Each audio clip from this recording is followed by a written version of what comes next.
posibilidad de construir una nación, es decir, un pacto, seguirá la guerra. Así de simple. Entonces, por ejemplo, los muchachos o quienes estén allá atrás de la pancarta, que debería más bien es expresar su voz en vez de atacar al dialogante. Bueno, pues ahora podemos, sí, ahora podemos. Se trata precisamente del proyecto democrático, de que se puedan expresar. Sí, y vamos a poner el ejemplo español, porque es que el proceso del M-19 leyó el proceso español. Si los republicanos, si los hijos de los republicanos españoles, ante la muerte de Franco, hubieran decidido vengarse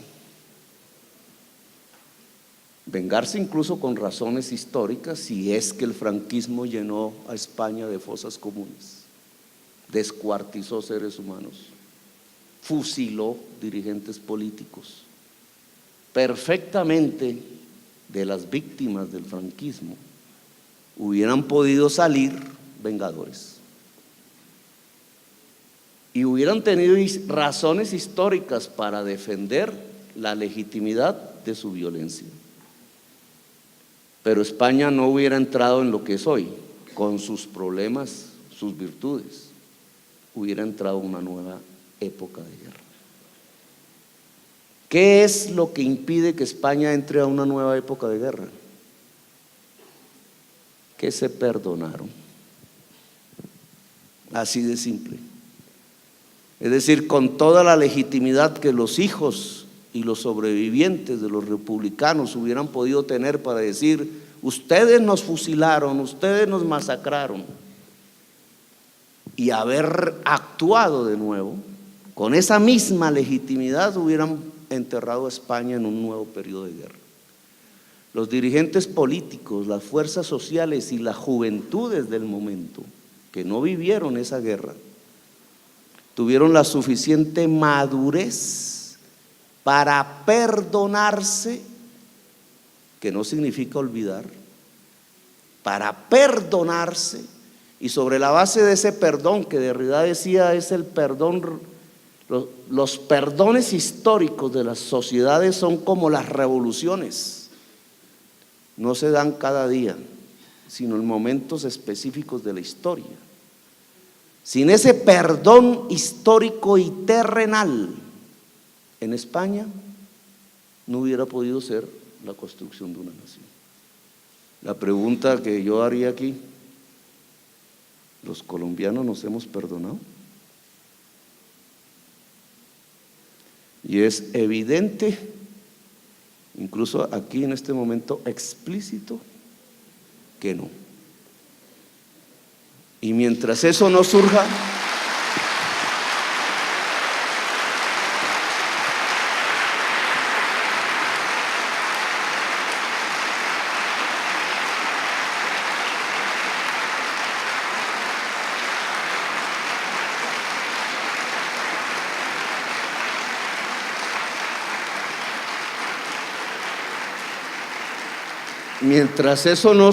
cualquier discusión alrededor del proceso concreto FARC-gobierno de Santos, pues entraría en el fracaso. Si no hay esa disponibilidad de la sociedad, de unos y otros y otros y otros, porque este conflicto sí que es complejo, al perdón, no es posible la posibilidad de construir una nación. Mis debates sobre el paramilitarismo en el Congreso, cuando incluso los primeros, que eran los más difíciles, porque en ese contexto ni la prensa quería siquiera recibir lo que significaban los contenidos que se aportaban en esos debates, el significado de eso. Algunos periodistas decían, o ya no recuerdo los nombres exactamente, decían: ¿está lista la sociedad colombiana para saber la verdad? Decían así. Siempre me quedó el interrogante, o sea, ¿por qué se puede hacer una pregunta de ese estilo? O sea, es que hay sociedades que están listas y otras que no están listas. ¿En qué consiste eso de que una sociedad no está lista para la verdad? Que trae una pregunta aparejada. Significa que durante periodos históricos las sociedades viven sin verdad, es decir, manipuladas. Y no manipuladas puntualmente por uno u otro asunto, sino manipuladas estratégicamente y generalizadamente.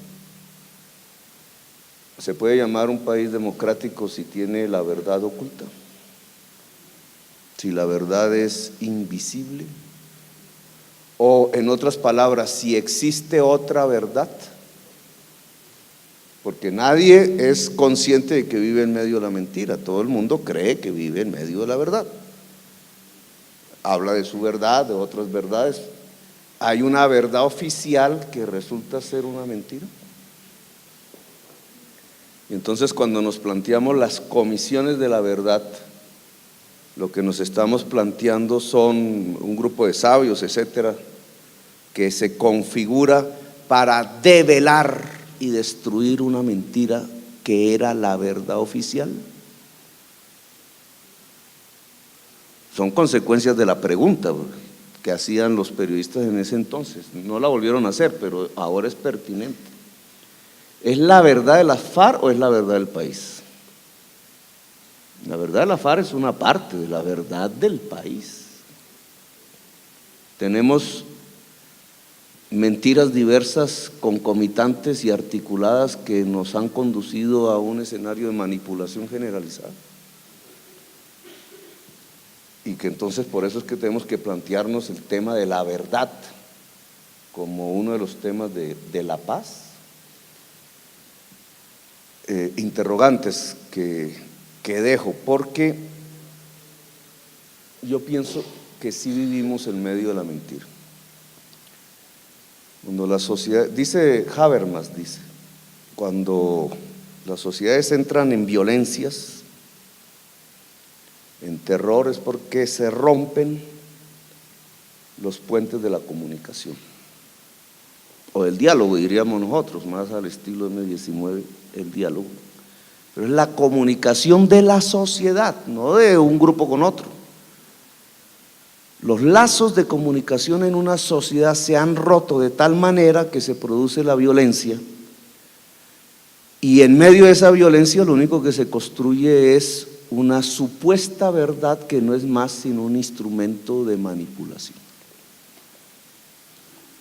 y develar, cosa que se hace a veces puntualmente, periodistas, parlamentarios, investigadores. Se vuelve tan crítico, develar se vuelve tan crítico por una realidad fundamental. Develar es develar la realidad del poder. Cuando un poder tiene que ocultarse, no es precisamente porque es un poder democrático. No es precisamente porque es un poder democrático. Cuando un poder tiene que construir una verdad oficial que no es verdad, es porque es un poder terrible. Y entonces el miedo no es de la sociedad a saber una verdad, o la verdad, si se pudiera volver en singular, que no creo, sino que el miedo es el del poder a ser descubierto. Y ahí un poco la paz, lo que entraña las condiciones colombianas, es descubrir qué poder hemos tenido. Así de simple, pero así de terrible. Resulta que quienes saben qué poder hemos tenido y han vivido de ese poder, no quieren que eso se descubra. Y entonces la pregunta no la llevaría exactamente a cuál es la verdad de las FARC, cuál es su historia regional, comandante por comandante, etcétera. Histórica además, porque son 60 años, muchos de ellos ya han muerto. sino cuál es la verdad de nuestra sociedad y de nuestro poder. Casi que diría, no quiero, obviamente todo esto son reflexiones, nadie sabe aquí realmente cómo hacer un proceso de paz. Esa es una construcción colectiva en tiempo real.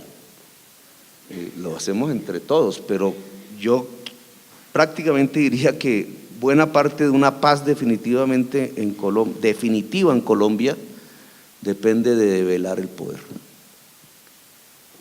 Y lo diría con más certeza porque ese es ya el producto de mi propia investigación y de mi vivencia, no necesariamente es la realidad.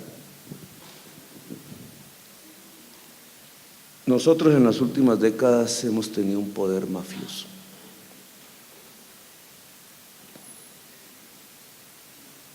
Una cultura mafiosa y por eso tan violenta. Las implicaciones entre narcotráfico, mafia y poder político son tan intensas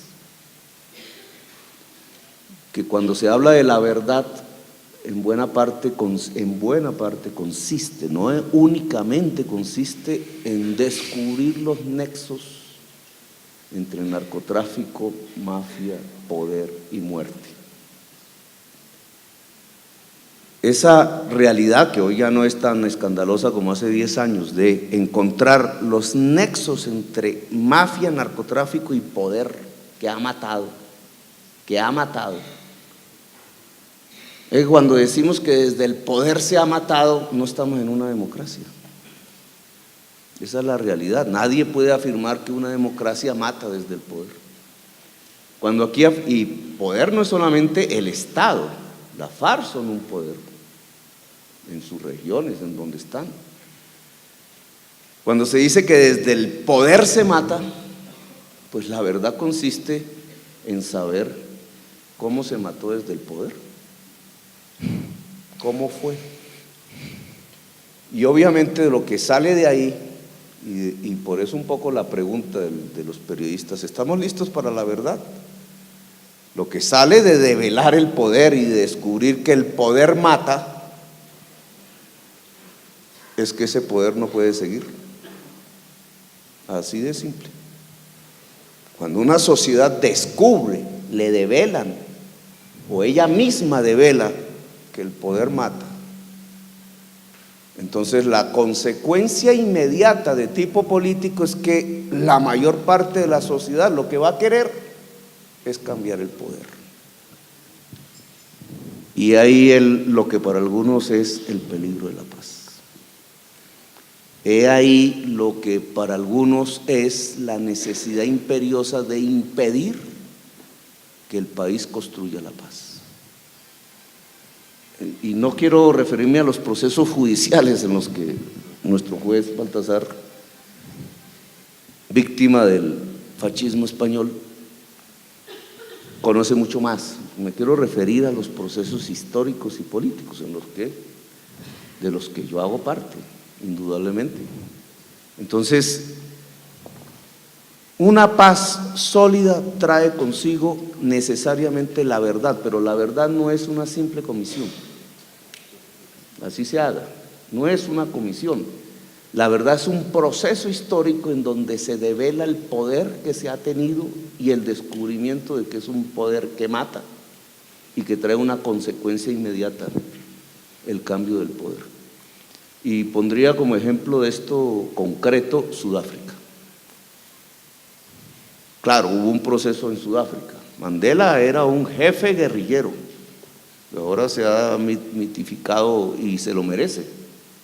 Mandela era un jefe guerrillero, la resistencia negra, el Congreso Nacional Africano, y una guerra social en Sudáfrica en virtud de la segregación y el apartheid. Y un proceso de paz, con perdón. Pero ¿cuál es el mensaje del proceso de Sudáfrica? El cambio del poder. Es que el poder antes del proceso de paz era uno, y el poder después del proceso de paz en Sudáfrica es otro. Hay un cambio en el poder. ¿Cuál sería un fracaso del proceso de paz del M-19? Que es el de la constituyente del 91. Que el poder que había antes de la constituyente del 91 no cambió. En cierta forma tenemos el mismo tipo de poder, o quizás peor, que los poderes que habían antes de la Constitución del 91, y ahí dejaría también unos puntos suspensivos para el análisis. Hay algo que se construye alrededor de lo que yo llamo las verdades oficiales, que no son sino maneras de encubrir verdades reales, el prejuicio. Prejuicio. O sea, antes de hacer el juicio, que es un análisis, uno no puede renunciar a analizar, discúlpame, si no, no sería uno un ser humano.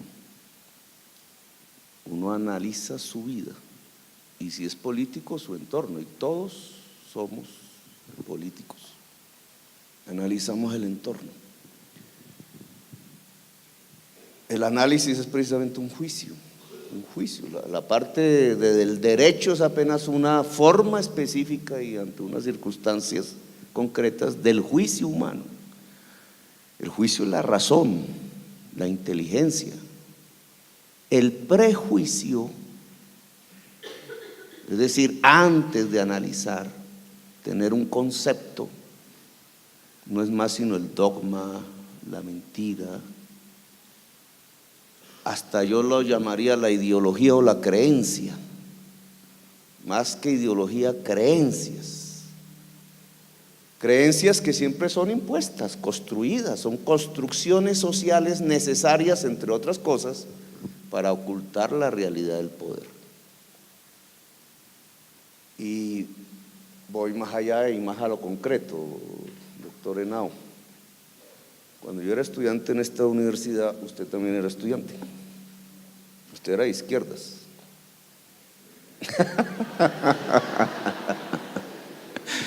Igual que yo. No tanto como yo, no, bueno. Él estaba en Derecho, yo estaba en Economía. Vivíamos era un mundo, ¿cierto? No es este mundo. A uno le toca hacer esfuerzos para irse adaptando a los mundos sucesivos, pero el mundo nuestro de esa época de estudiantes era bastante diferente que el actual.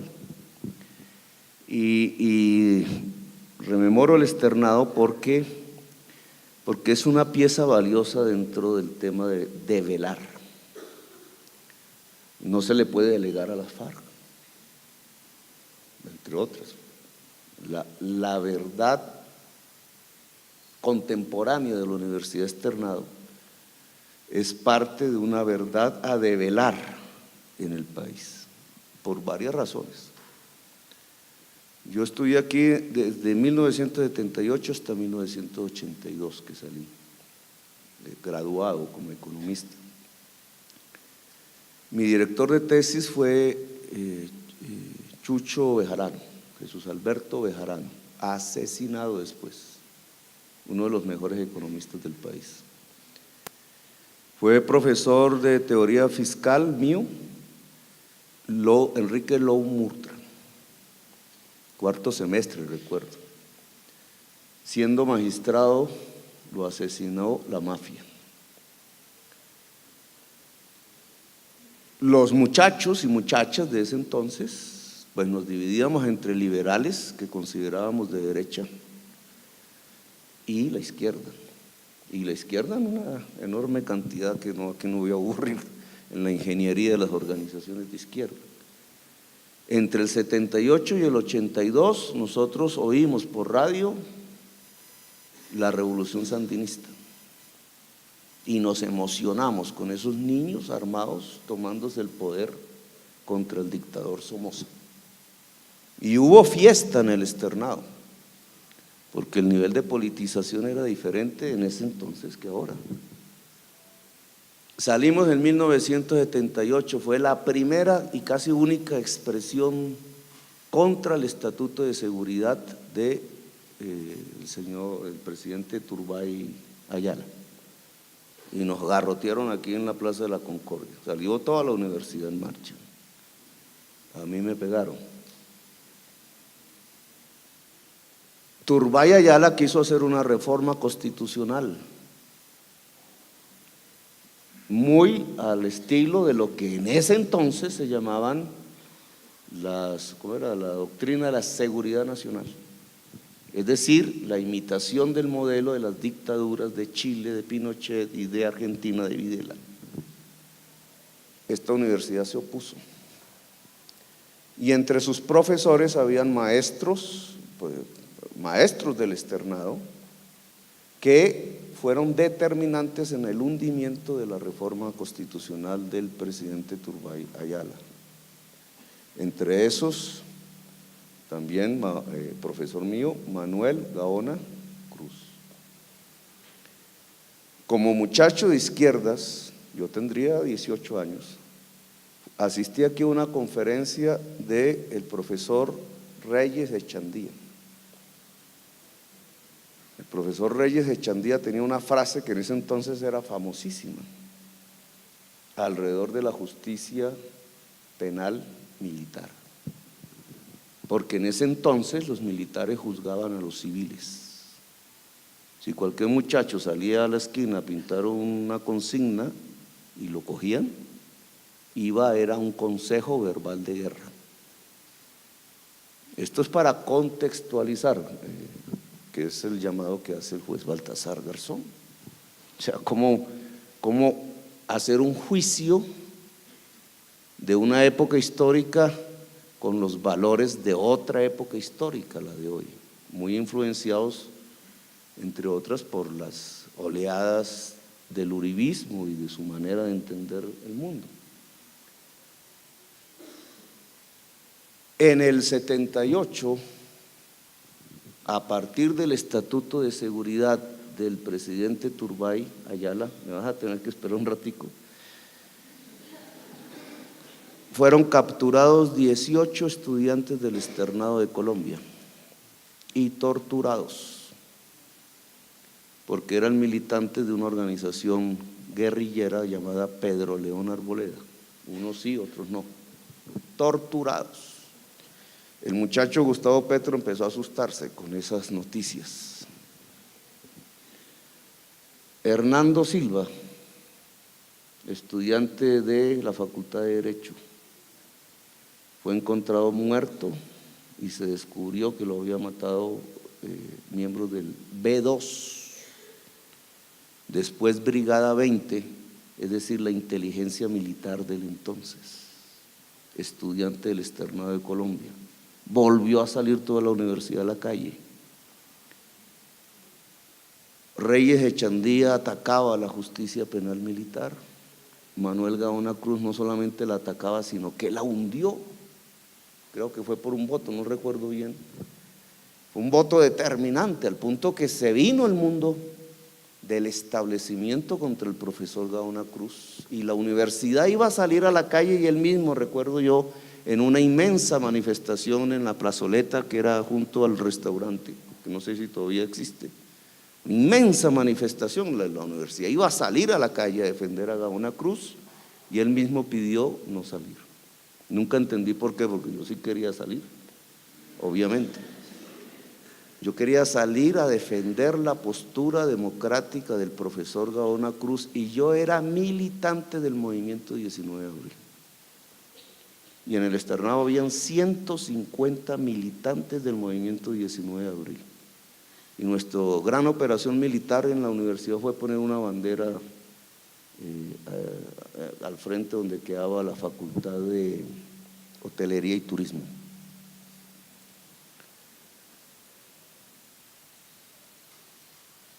Salí en el 82 y en el 85 aparecen las fechas que nombra ya el compañero miembro de la policía o exmiembro. En el 85 en el Palacio de Justicia estaban los mismos maestros que habían detenido la reforma constitucional del presidente Turbay y la justicia penal militar. Pero ya no eran maestros solamente, sino que eran magistrados de la Corte Suprema de Justicia y tenían en el mismo entretanto parte de las historias, es mi verdad, no se la crean toda, enjuícienla. No prejuicien, sino enjuícienla, que es diferente. En ese interregno de la historia, en ese mismo 1978 y con ese mismo estatuto de seguridad del presidente Turbay, fueron detenidas 10,000 personas, principalmente en la ciudad de Bogotá, clase media, intelectuales, hasta Gabriel García Márquez, que se tuvo que exiliar. La mayoría pasaron a tortura, la mayoría en la escuela de caballería. El diario El Espectador fue el único que se paró a denunciar y el externado permitió abrir las puertas de sus auditorios para hacer los foros de los derechos humanos. Aquí vino el profesor Mendoza, Umaña Mendoza, ovacionado, recuerdo, después asesinado. 10,000 torturados, como en Chile, como en Argentina. Las desapariciones apenas comenzaban y los procesos de tortura, entre otras la de la médica Botero, que tenía el privilegio, entre comillas, de tener a su papá en el Parlamento, pasaron a la Corte Suprema de Justicia, es decir, al profesor Gaona y otros magistrados. Y en el momento en que el M-19 se tomó el Palacio de Justicia, entre otros, algunos de sus integrantes eran estudiantes de la Universidad Externado de Colombia, se aprestaban a fallar contra un general, ya se me olvidó el nombre, general Zamudio, que iba a ser llamado a juicio por tortura. General del ejército era Miguel Vega Uribe, su suegro narcotraficante detenido en Miami, y su hijo era estudiante también del Externado de Colombia. Aquí nos encontrábamos. Sí. Y yo no sabía qué pensar, si era el cierre, por favor, el torturador. ¿Para dónde voy? La historia es más compleja de lo que se piensa. Claro, uno puede lanzar hipótesis, porque para 1985 yo estaba preso y había sido torturado en la escuela de caballería. E incluso me llegó una razón de su papá, porque mi tía había sido la secretaria toda la vida de su papá, el doctor Inestrosa, por eso yo entré al externado, que era que la universidad me ofrecía su ayuda jurídica en un momento en donde no era posible ninguna ayuda jurídica, porque a mí me condenaban no por procesos judiciales de jueces civiles ni de nada, sino militares. Lo mismo que había escuchado el maestro Reyes Echandía, a mí me tocó vivirlo. Una firma, muchacho, para la cárcel, después de la tortura.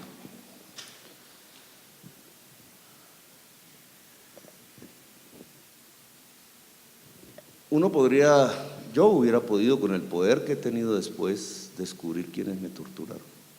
Pues si descubrí a Mancuso y a Castaño, ¿no?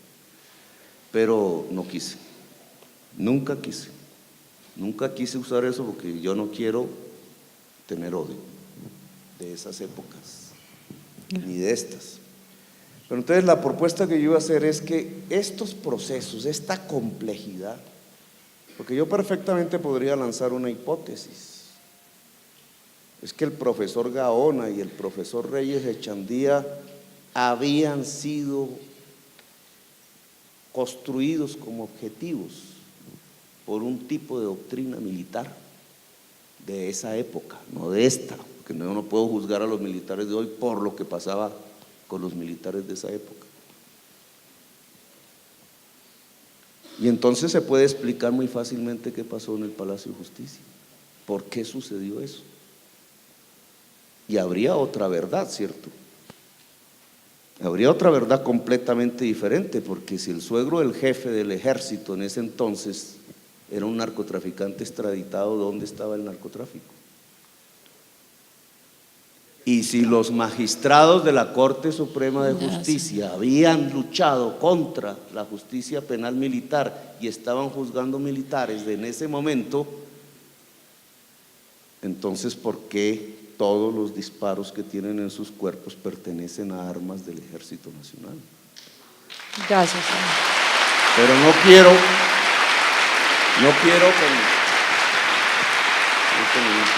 Señor.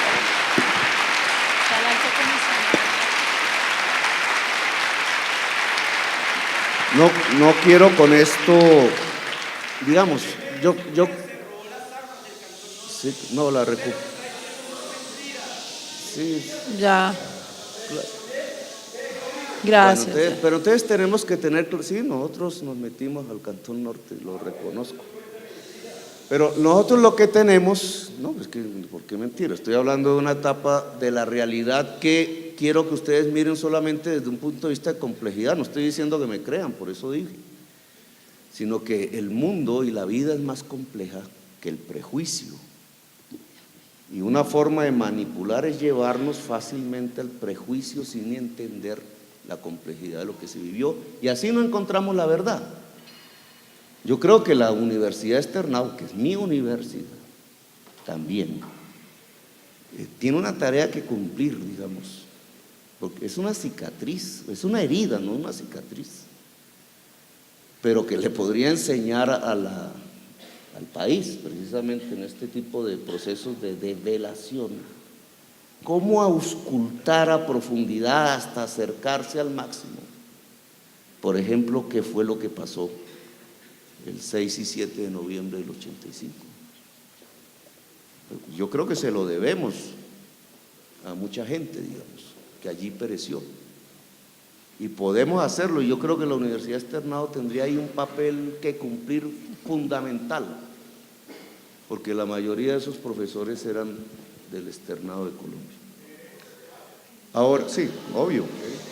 Ahora, en lo que sí no podemos caer es en el prejuicio, porque el prejuicio sí nos lleva de nuevo a la violencia, inmediatamente. A ti te van diciendo, no, es que estas personas, este grupo, así le decían a los judíos en la Alemania nazi, este grupo no puede, lo vamos a denominar así, terroristas. Y ese grupo denominado así jamás, nunca, no más podrá estar ni acceder al poder. ¿Qué creemos que se construye por ese camino? ¿Qué creemos que construiríamos por ese camino?